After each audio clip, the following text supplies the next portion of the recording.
Hello, everyone, and welcome in. This is the 2026 PDGA Board of Director Candidates interviews, where I'm going to give you a chance to get to know our candidates that are vying for the two positions for this year's Global Board of Directors.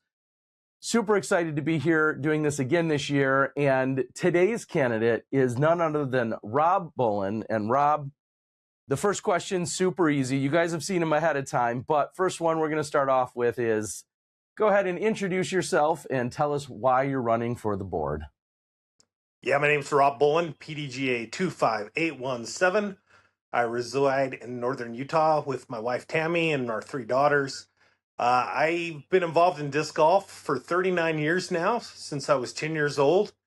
And I love the sport, started playing, realized there wasn't a disc golf scene in Utah really, and so decided that I needed to help build the disc golf scene here, and have been very lucky to, over the years, be part of disc golf pro tour events.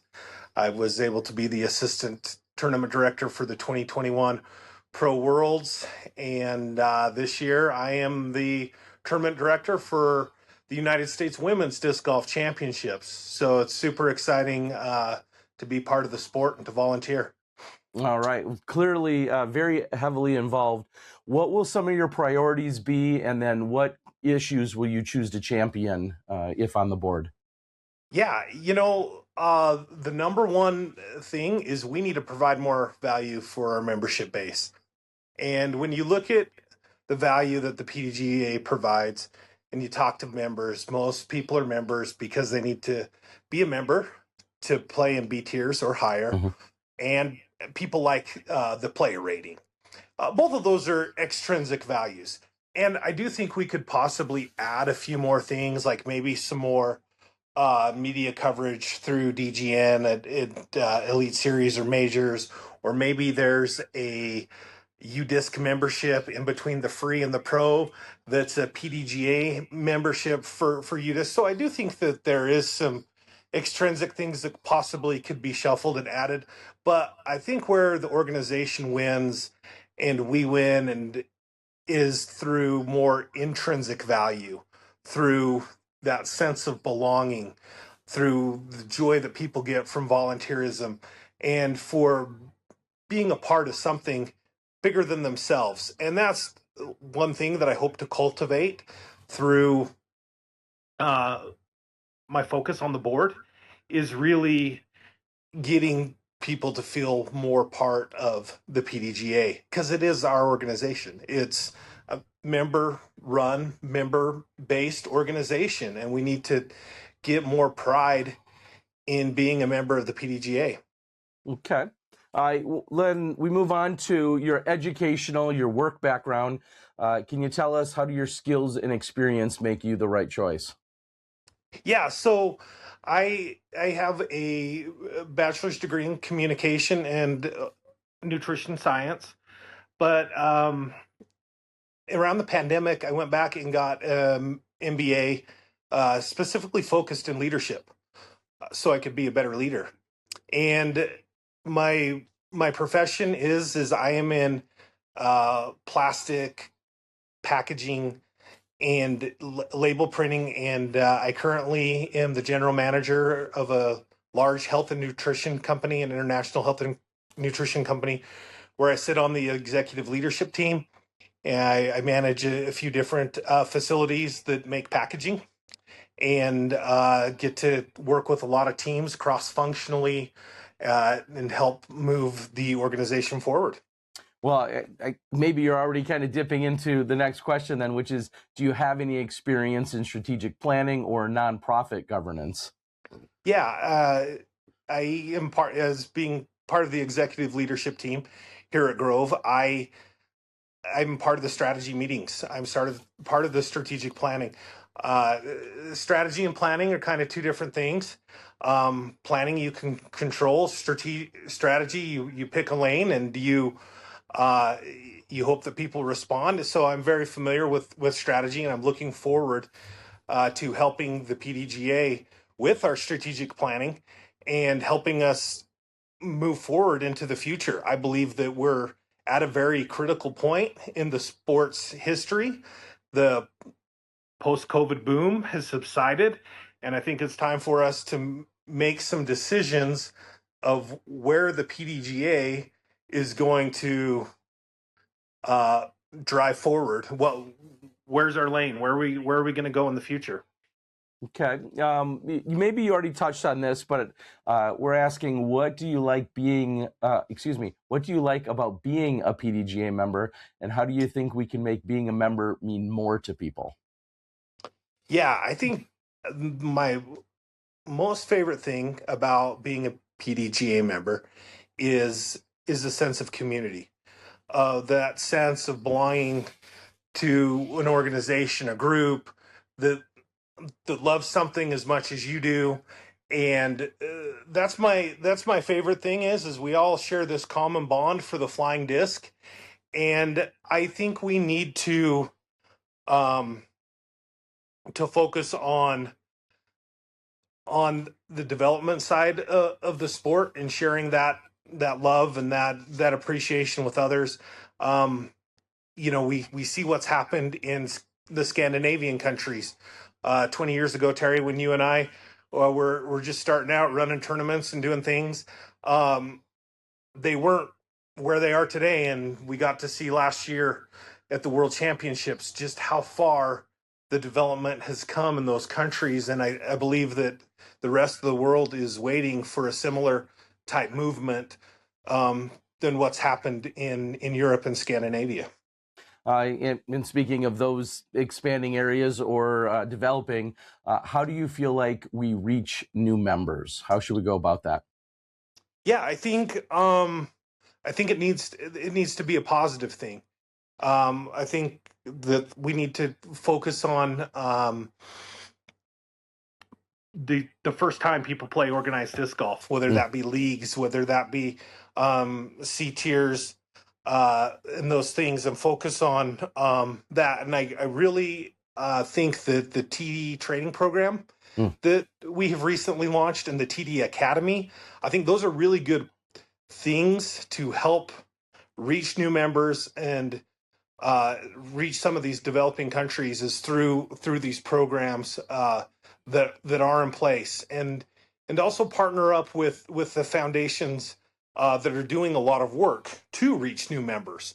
And that's what I think that the future looks like in reaching new members. Okay, and then members obviously are our biggest asset within the PDGA. What is your vision for PDGA events in the future? Yeah, that's a big question, because PDGA events ranges a whole gamut, and so I think you have to look at it a little differently. One, I don't know if you remember the D tier of 20 years ago. Sure. Yep. I want to bring back the D tier. Okay. In developing countries and really make those developmental events. In 2006, I ran a D tier event, which was the Utah Women's Disc Golf Championships, and every participant, all 33, I believe, received full PDGA memberships. So I'd love to bring back the D tier and focus on development. And I think this tier structuring of events is actually something we do pretty well. And C tier on the beginning, B tier, regional, A tier, and elite series, national events, and then majors. But I want to talk about majors for a minute. I believe in helping run a couple majors, they're a lot of work, they're a lot of time, they're a lot of energy, and we need to focus on getting communities and areas, convention visitor bureaus prepared to run majors. And I think each major needs to come up with a mission of a statement or a mission of that major, because they're all a little different. And for instance, if you haven't noticed, this year's Masters Worlds currently has 1,100 registered players and 250 players on the wait list. Obviously, our membership base is aging up into age-protected divisions, and there's not a lot of disc golf municipalities that are going to be able to host an event of that magnitude as it keeps growing. And so I think we need to look at our different majors and decide what are we trying to accomplish and how do we best accomplish those goals with the growing populace. Do we change qualification requirements? Do we make regional qualifiers? How do we not sacrifice what's special, but make it possible that somebody can run an event of that magnitude? So that's how I see the future. And I see the future continuing with the Pro Tour, handling the Elite Series, the PDGA helping with a lot of structure behind those events. And yeah, I think it's a big part of our future is how we handle these big events. Okay. It feels almost like a trick question sometimes year after year, but where do you think the PDGA is currently falling short? Well, if you would have asked me a year ago, unequivocally, I would have said trust and transparency. We need to gain more trust. But I will say that if you go back and you look at the board minutes and you look at some of the things and the information that was released at the spring summit, I believe that the PDGA is working on transparency. You can get a lot more information right now than you could previously. We need to continue that. Okay. We need to be transparent. We need to build trust. We need to keep things moving in that direction. But I will say, we need, as I've gone and talked to members, we need to get our mission statement and core values out there and into the hearts of our members, because as I've asked members, I haven't found one member in the last 3 weeks that I've asked that can tell me what our mission statement is. Do you know what our mission statement is, Terry? It's wow, you're not supposed to put me on the spot. Probably something along the lines. I mean, I know our motto is, a professional organization for all members, or something along those lines. And then our mission statement is probably something about providing structure for the rules and regulations of the game of frisbee golf or disc golf. I don't know. So here we go. So we have a vision statement that is the PDGA is a membership organization dedicated to the promotion and sustainable growth of disc golf. That's what and we have a mission statement that is develop disc golf in a globally recognized competitive sport and recognized activity through, and then it lists 10 values, and then we have 12 other core values.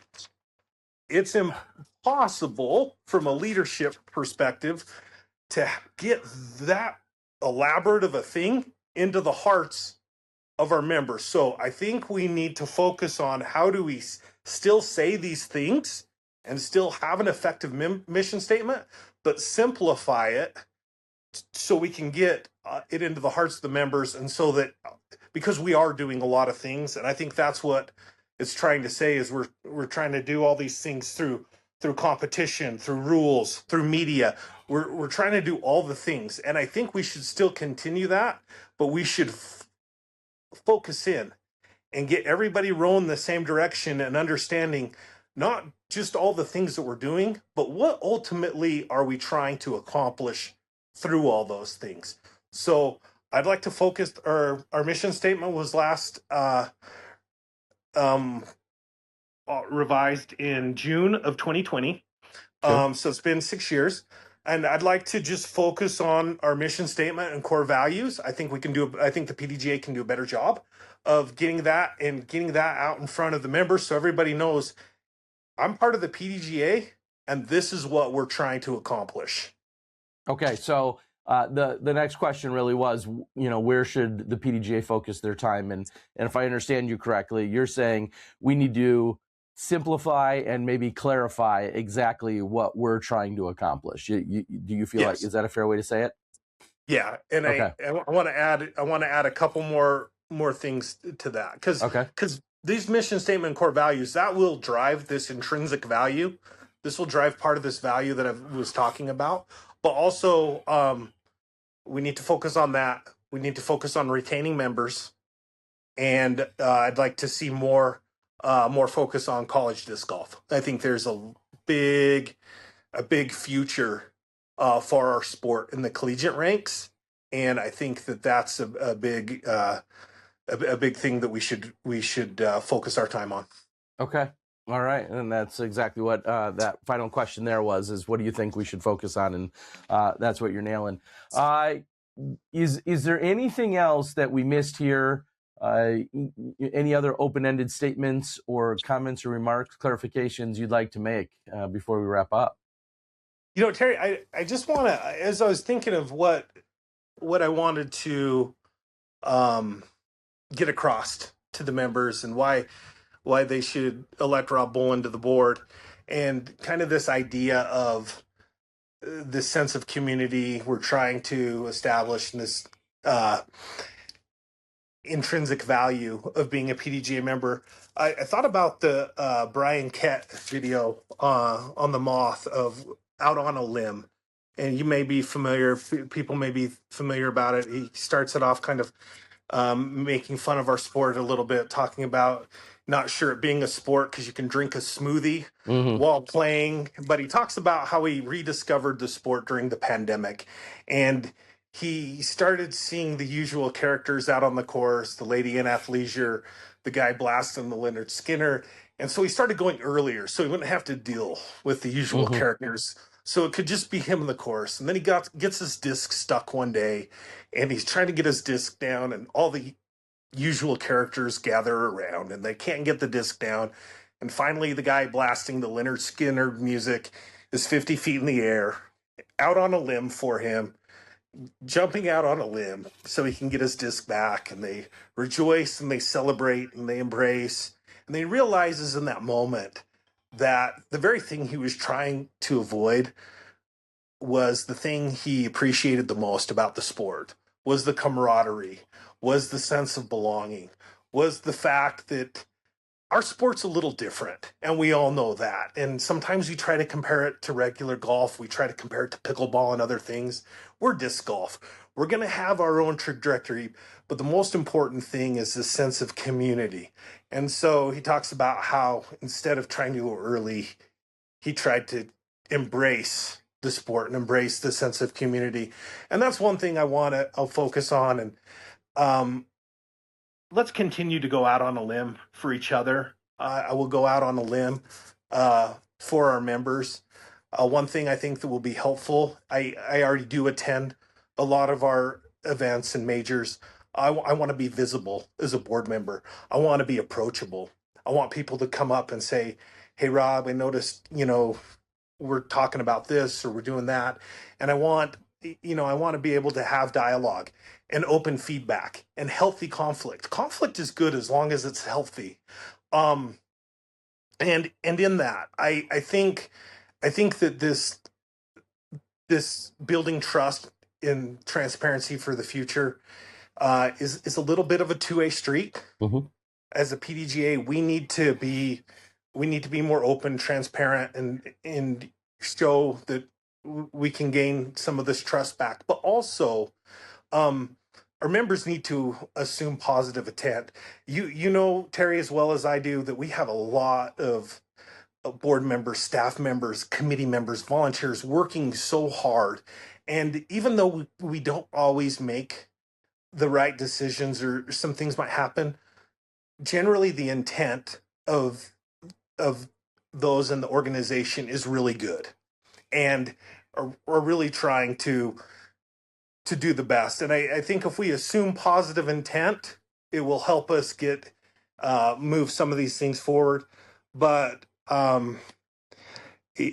thanks for the time today. Yeah. Thanks for listening to me. I'd appreciate your support in your vote. And being elected to the PDGA board of directors is like leveling up to the volunteer final boss in disc golf, and I'm ready for the challenge. Awesome. Well, I want to say, as I've known you for a number of years, like you said, you've been very visible at events. Always a great time to have a conversation with you. You've always been approachable in that sense. I really appreciate it. I appreciate the work you've done at every level, whether it's assistant TD at the World Championships where the Holy Shot, of course, took place, or running a major in a few weeks from now, whatever the case might be, and everything in between. I know you do a ton of stuff locally. So I personally would like to extend a thank you, and I'm sure the rest of the, not only people from Utah, but the rest of the players and participants in the area are all very grateful for all your efforts. So thank you for all of that. I'm going to read the housekeeping here so everyone knows, and as we'll close out with everyone, how can you vote is maybe the one last question that you have if you'd like to cast a vote for Rob or any of the others. During the first week of elections, all PDGA members who are current as of June 25th and for whom the PDGA has a valid email address will receive an online instruction via your email for your individual ballot. The PDGA will send a ballot weekly to those who have not yet voted. If members don't receive an email, you should email elections@pdga.com with your name and your PDGA number, and they'll get it sorted out. We want everyone who's eligible to go out there and make sure you cast your vote. Rob, one last time, I want to say thank you. Appreciate it. That's Rob Bullens, PDGA 25817. Thank you for joining tonight, and we'll see you guys at the next one. Thanks.